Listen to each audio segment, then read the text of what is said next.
President Trump under pressure to deal with the disappearance of journalist Jamal Khashoggi, suspected of being murdered by under the orders of the Saudi Arabian government. Want to bring in Larry Kudlow, director of the White House National Economic Council this morning. Larry, thank you for joining us again this morning. We just heard the president say there that Saudi Arabia should face some severe punishment if it's shown that they are indeed behind the disappearance of Jamal Khashoggi, ruling out, though, taking away the arms sales to Saudi Arabia. So what sanctions are being considered?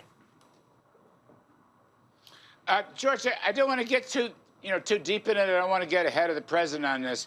All I would say is, with respect to the Khashoggi story, which is a tragedy for Khashoggi, among other people, believe what the president says when he says we will take very tough action if the allegations of Saudi interference prove to be the case. There's a litany of possibilities. Is there any other explanation here. I don't want to go into those details. Well, Beg your pardon? Is there any other explanation for the disappearance, really? Look, I'm not an expert on these things. I don't know if anybody knows at this point. The president has called for a swift and transparent investigation. I think he's talking about this week in particular, so we will see what that brings. Your colleague, Treasury Secretary Steve Mnuchin, is under some pressure as well. He's planning to attend this investor conference in Saudi Arabia. Many leading CEOs are pulling out of it to protest this action. Is it appropriate for him to be going to that investor conference? Well, by the way, it's actually a conference about terrorist financing and how to stop it. So it's a very important subject. Regarding Secretary Mnuchin, spoke to him last evening. At the moment, he is intending to go because of the importance of the issue of ending terrorist financing. But again, along with the president and the general investigation, Mr. Mnuchin will make up his mind as the week progresses and as new information surfaces. We had a rocky week in the stock market, as you know, on the heels of rising interest rates. That caused the president on Thursday to talk about the Fed. He didn't seem too happy about the Fed. The problem that I have is with the Fed. The Fed is going wild. I mean, I don't know what their problem is, but they're raising interest rates, and it's ridiculous. The Fed is going loco, and there's no reason for them to do it, and I'm not happy about it. The president said he's not happy about it. He also said the Fed is out of control. So what's he going to do about it? Well, look, he's expressing his opinion, George.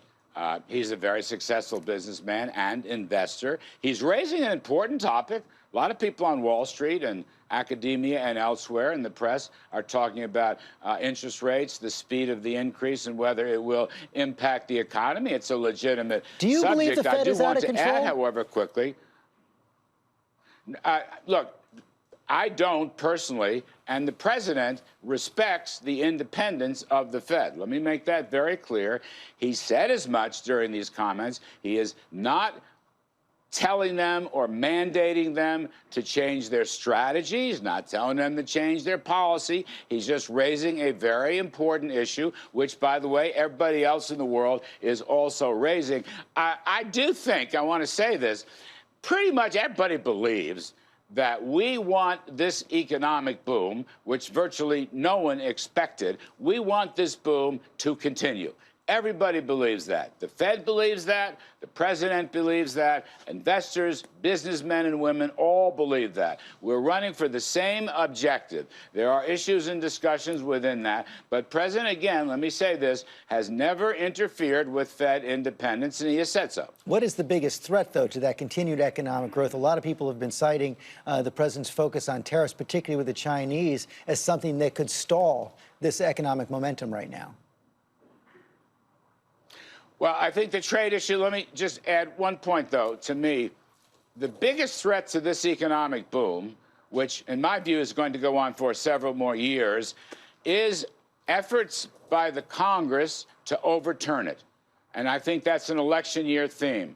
We do not want to overturn the reduction in tax rates for individuals and small businesses and so forth. We do not want to overturn all the across-the-board deregulation, which has unlocked and released the animal spirits. The new Trump economy is about blue-collar workers. It's also about men and women who own their own small businesses. The president has ended the war against business success. My biggest concern is that political issues or congressional issues could overturn these important pro-growth measures. That, to me, is the biggest issue. One of the things you predict, you talk about the pro-growth measures, including the tax cut. You predicted before the tax cut was passed that it was going to bring down the deficit. In fact, the deficit's been going up. Our debt is higher than ever. Well, actually, you know, we just got the new numbers on the deficit for 2018. They came in over $100 billion below estimate, according to the Congressional Budget Office. Except it's still climbing. $100 billion. I believe, George, it was about 3.9% of GDP, which is a manageable number. Now, look, short run, there are all going to be some deficit issues. Medium term, and I think the medium term's coming on, faster economic growth, which will bring in more people working, more revenues, faster economic growth. That's going to really lower the budget deficit and its burden on the economy. I think that's absolutely the key point. I want to talk about climate change. We saw that new report from the UN saying that if action isn't taken right now, you're going to have irreversible damage much, much sooner in the next 20 years. And, of course, it comes against the backdrop of that horrific hurricane we just saw, Hurricane Michael. You can't tie any single weather event to climate change, but there's little question among scientists that it's increasing the probability of more intense weather events. Warmer water leads to more intense weather. Is the president going to do anything about it? Well, look, we're always studying these things. I mean, you had, I guess, Bill Nordhaus from Yale got a Nobel Prize on his own economic work with respect to climate change. I respect that. He's a really brilliant guy. The issue here, though, is magnitudes and timing.